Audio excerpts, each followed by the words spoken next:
जय गुरु जी। शुक्राना गुरु जी। सारी संगत को जय गुरु जी।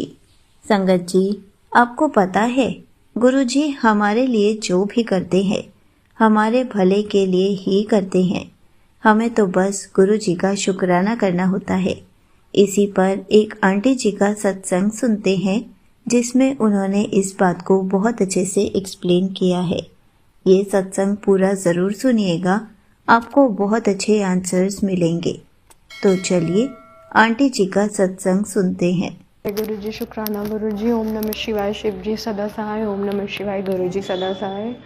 तो एक मेरा संगत सत्संग था तो वो बेसिकली अच्छे से रिकॉर्ड नहीं हो पाया है, तो मैं फिर से इसी में अपने वही सारे सत्संग शेयर कर दूँगी।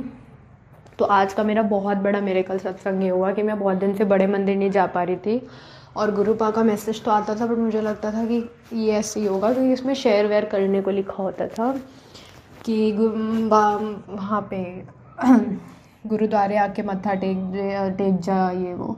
तो आज बहुत ही इंस्टेंट प्लान बना मेरा और मुझे नहीं पता, मैं ना निकली बेसिकली कॉलेज के लिए, और जब मैं निकली तो मेरी क्लास नहीं थी, मैं काफ़ी लेट हो चुकी थी। मैंने कहा यार गुरुपा आपको तो सब पता होता है, मैं क्यों आई आज।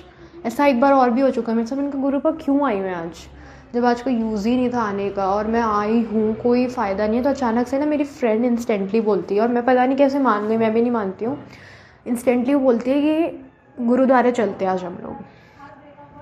तो मैंने को पता नहीं किया, मैंने कहा ठीक है, मैं कभी मानती नहीं हूँ, बट मुझे लगा यार हाँ ठीक है। मैंने पहले सोचा कि अब वर्थ हो जाएगा, बट फिर मुझे लगा यार अब हमें नहीं पता होता कि गुरुपा क्या प्लान कर रहे हैं, और हम लोग ना वही देख पाते हैं जो ऑब्वियसली हम देख सकते हैं, बट वो तो भगवान वो सब देख पाते हैं। और नहीं भी था ना वो, तो गुरुपा ने कहा अगर अब तू आई गई है, वैसे तो गुरुपा ने मुझे 2 दिन घर से निकलने को मना किया था मैसेज के थ्रू, बट अगर गुरुपा ने कहा अब तू आई गई है तेरे लिए मैं कुछ अच्छा प्लान कर लेता हूँ इंस्टेंटली। एंड ट्रस्ट मी संगत जी, मैं बहुत वरीड थी कि 6 बजे मेरी क्लासेस हैं शाम को और मैं घर तक कैसे पहुंच पाऊंगी इस टाइम तक। मैं जा तो रही हूँ, मैं क्या सब कुछ हो जाएगा सॉरी। तो गुरुपा ने ना पता नहीं कैसे सब कुछ प्लान करा और करवाया। मनी वॉजेंट इनफ, बट उस टाइम सब देखा तो सब कुछ इनफ हो गया। मैंने प्रॉपरली वहाँ तक पहुँच भी गई और सब कुछ अच्छे से मैं फ्री होके घर पे 3 बजे तक आ गई। 6 बजे की क्लास थी, गुरुपा ने रेस्ट करा दी। और वहाँ में मतलब मैं ऑनेस्टली बताऊँ कि बंगला साइड ना मैं बचपन के बाद से गई नहीं, क्योंकि हम लोग बेसिकली दिल्ली से यहाँ शिफ्ट हो गए थे एनसीआर, तो मैं तब से इतना ज़्यादा विज़िट नहीं किया मैंने। हम लोग जब भी जाते हैं बड़े मंदिर ही जाते हैं। तो मेरे लिए वो भी एक बहुत बड़ा मिरेकल था, मेरा लाइफ का लकीएस्ट डे था आज, क्योंकि आज से ठीक 1 साल पहले बहुत सारे शैटरिंग मोमेंट्स हुए थे मेरी लाइफ में, जिससे कि आई वॉज़ वेरी डिस्टर्ब्ड। और आई होप कि जब मैं उस चीज़ से भी ठीक होंगी, या जब वो चीज़ या मेरी अरदास पूरी होगी या तो मैं ठीक होंगी, तो वो चीज़ें जब पूरी होगी तो मैं उसका भी सत्संग शेयर करूँगी। मैं बहुत वरीड थी गुरुपा, क्योंकि सब कुछ नॉस्टैल्जिया ना फिर से हिट करने वाला है गुरुपा। आज कैसा जाएगा मेरा दिन आज गुरुपा, मुझे पता है मेरी क्लास नहीं, बट मैं आज घर से निकलूँगी, वरना मैं बहुत ज़्यादा आइसोलेट होकर डिप्रेस्ड हो जाऊँगी गुरुपा। जबकि आई नो आप हो, बट मैं फिर भी ओवर थिंक करूँगी, क्योंकि एक होता है ना कि जब हम उसी डेट में होते हैं तो हमें नॉस्टैल्जिया हिट करने लग जाता है। तो बेसिकली जो उस सेम डे या फिर कभी भी हमारे साथ कभी भी बहुत पहले हुआ तो हो ही जाता है वो। तो गुरुपा ने कहा कि आज मैं तुझे डिस्ट्रैक्ट करके रखूँगा, आज तुझे अच्छी चीज़ में लगाऊंगा, तेरा दिन उस जो मैंने मतलब, क्योंकि मेरे लिए सबसे लकीस्ट डे था लास्ट ईयर। गुरुपा ने कहा आज के डेट इस साल तेरे लिए सबसे लकीस्ट डे होगा, मेरे पूरे साल की सबसे पहली जो ये एक छोटा सा आउटिंग था, क्योंकि आउटिंग बहुत होते हैं, बट सबसे छोटा प्यारा सा रिलीजियस आउटिंग था। तो शुक्राना गुरुपा, शुक्राना गुरुपा। हमें नहीं पता होता क्या सोच के बैठे, बट आप इतनी प्यारी चीज़ सोच लेते हो। मैं खुश इसलिए भी हुई हूँ क्योंकि बड़े मंदिर में माथा नहीं टेक पा रही थी, तो मैं बड़े मंदिर में माथा टेकूँ, यहाँ टेकूँ, एक ही बात है। शब्द सुनी मैंने बहुत ध्यान लगा के, आज से पहले कभी नहीं हुआ था कि मैं कभी गई हूँ गुरुद्वारे में और ऐसे बैठी हूँ, क्योंकि होता है ना कि हमें जब हम नॉन पंजाबी होते हैं तो हमें रिचुअल समझ नहीं आते, बट आज की डेट में मैं वहाँ बैठी हूँ। मैंने शब्द नहीं ध्यान से सुन पा रही थी, लेकिन मैंने वहाँ मंत्र जाप करा है बैठ के। मेरे लिए इससे बड़ी बात कुछ नहीं है, मेरे लिए इससे बड़ा प्योर कुछ नहीं है। मैं आज तो अभी भी थोड़ी नेगेटिव हो रही थी, बट फिर याद आता है यार लकीएस्ट डे इस साल का।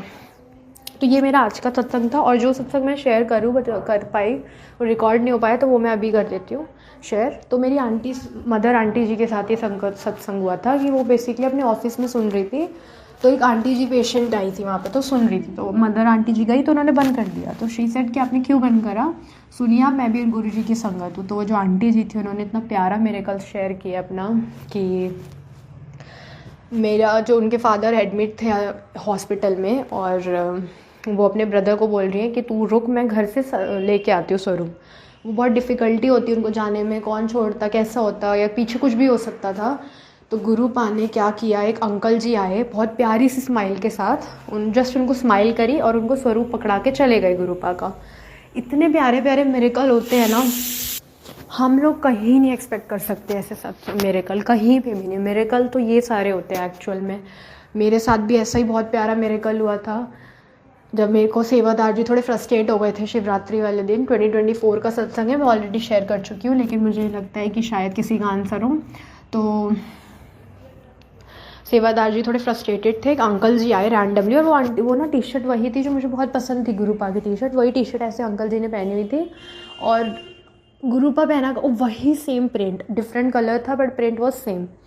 तो वो कह रहे यार ऐसे ना बोला कर यार, बहुत प्यार से समझाया उन सेवादार अंकल जी को, उन्होंने नोटिस नहीं किया, बट मैंने और मेरी सिस्टर जी ने, मैंने पीछे मुड़ मुड़ के, क्योंकि मेरी सिस्टर जी ने नहीं देखा बट मैंने थोड़ी सी झलक देखी।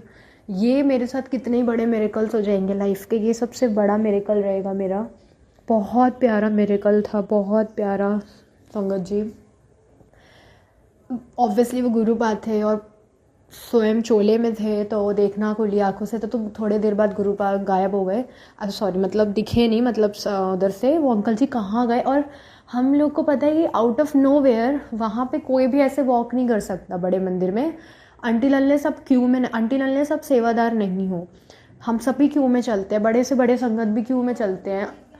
VIPs तो क्या होता है ना कि उनके लिए अलग लेन होती है, बट वो अंकल जी ऐसे इधर से आ रहे हैं उधर से जा रहे हैं, एंड आई वॉज लाइक ये क्या मिरेकल था यार, मैंने कभी सुना ही होगा ये, जब ये सब मेरे, अब आज की डेट में 1 साल हो चुका है उस बात को, तब से और आज में कनेक्शन बहुत हद तक डिफरेंस है कनेक्शन में। लेकिन जब देखती हूँ सोचती हूँ तो ये याद आता है कि कुछ भी नहीं था तब तो कनेक्शन गुरुपा से, अब तो जो प्यार है गुरुपा से, फेथ है, अब तो फेथ क्या प्यार बहुत है, फेथ भी डबल है। तब तो कुछ नहीं था, लेकिन तब भी इतने प्यारे प्यारे मिरेकल दिखाते थे, मेरे टेस्टिंग लेके भी मुझे साथ में पकड़े रखते थे। उनको नहीं पता था, उनको ऑब्वियसली पता था, लेकिन उनको पता था मैं डावाडोल हो सकती हूँ, मैं कच्ची संगत भी हो सकती हूँ, लेकिन फिर भी मुझे साथ में ही रखते थे। जिसका टेस्ट लेते हैं उसको भी पकड़ के रखते हैं पूरे टाइम। एक और बहुत प्यारा सत्संग हुआ गुरुपा ना, मैं बीच पे जा रही थी अपने ड्रीम्स में, और गुरुपा ने ड्रीम दर्शन दिए, रेड चोले में, बहुत प्यारे शांत होके खड़े थे और ऐसे ही जा रहे थे सामने, लिटरली नीचे मुँह करके।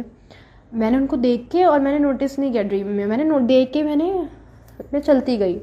और मुझे पता नहीं क्यों लगता है कि जो बीच पे जो गुरुपा खड़े थे ना, वो शायद मेरा वाटर फोबिया ख़त्म करने आए थे या बहुत बड़ा कोई कष्ट कटाने आए थे। क्योंकि जब मैं देखती हूँ ना, फिर उसके बाद मैं बीच पे जा रही हूँ रैंडमली, मुझे कोई फ़र्क नहीं पड़ा बीच पे, ऑलरेडी मैं जाती हूँ, बट मैं गई हूँ जाती हूँ, बट मैं वाटर फोबिक हूँ।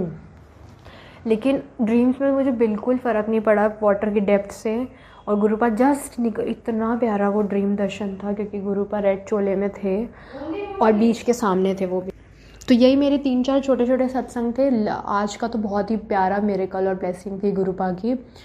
पता नहीं क्या गुरुपा का प्लान होता है, और हम लोग का तो हमें कुछ नहीं पता होता। मैं घर से निकली थी, कोई आइडिया नहीं था, और गुरुपा मुझे कहाँ से कहाँ ले गए, गुरुद्वारे मत्था टेका दिया। कम से कम 9 से 10 साल बाद, नहीं हाँ वही 6 से 7 साल बाद मैं गुरुद्वारे गई होंगी, उस बंगला साहिब गई होंगी। वहाँ पे बैठ के शब्द सुनी मैंने, क्योंकि तो बहुत ही बहुत बड़ा मिरेकल है मेरे लिए, क्योंकि पता नहीं होता ना, तो बहुत अच्छा लगता है ये सोच के। और गुरुपा के ऐसे ऐसे मिरेकल देखते तो और अच्छा लगता है। गुरुपा ने ब्लेसिंग देने को बुलाया था, तो thank you so much Guruji, thank you so much संगत जी। और एक चीज़ और है, हमें ना हमेशा हम लोग वैसे शब्द सुनते हैं, लेकिन गुरु पाक के अकॉर्डिंगली ना हमें वो शब्द सुनने चाहिए गुरु पाक को पसंद हो कभी कभी, क्योंकि मैं भी कभी कभी बीइंग अ ह्यूमन ऐसा करती हूँ कि जो मुझे शब्द पसंद होते हैं मैं वही सुनती हूँ, बट हम लोग को कभी कभी वो भी शब्द सुनने चाहिए गुरु पाक को पसंद हो। तो यहीं मैं अपने सत्संग को विराम देना चाहूँगी। जय गुरु जी। ओम नमः शिवाय। शिव जी सदा सहाय। ओम नमः शिवाय। गुरु जी सदा सहाय। जय गुरु जी। Thank you so much aunty जी, आपने अपना सत्संग पूरे गुरु परिवार के साथ शेयर किया। आपने बहुत अच्छे से बताया कि गुरुजी हमारे लिए जो भी करते हैं हमारे भले के लिए ही करते हैं। हमें हर पल अपनी प्रेजेंस फील कराते हैं, हमें हर पल अपने दर्शन देके जाते हैं। हमें तो बस गुरुजी का शुक्राना करना चाहिए, क्योंकि गुरुजी हमारी छोटी से छोटी और बड़ी से बड़ी अरदास को पूरा कर रहे हैं। इसलिए गुरुजी का शुक्राना करना तो बनता ही है। जय गुरुजी। शुक्राना गुरुजी।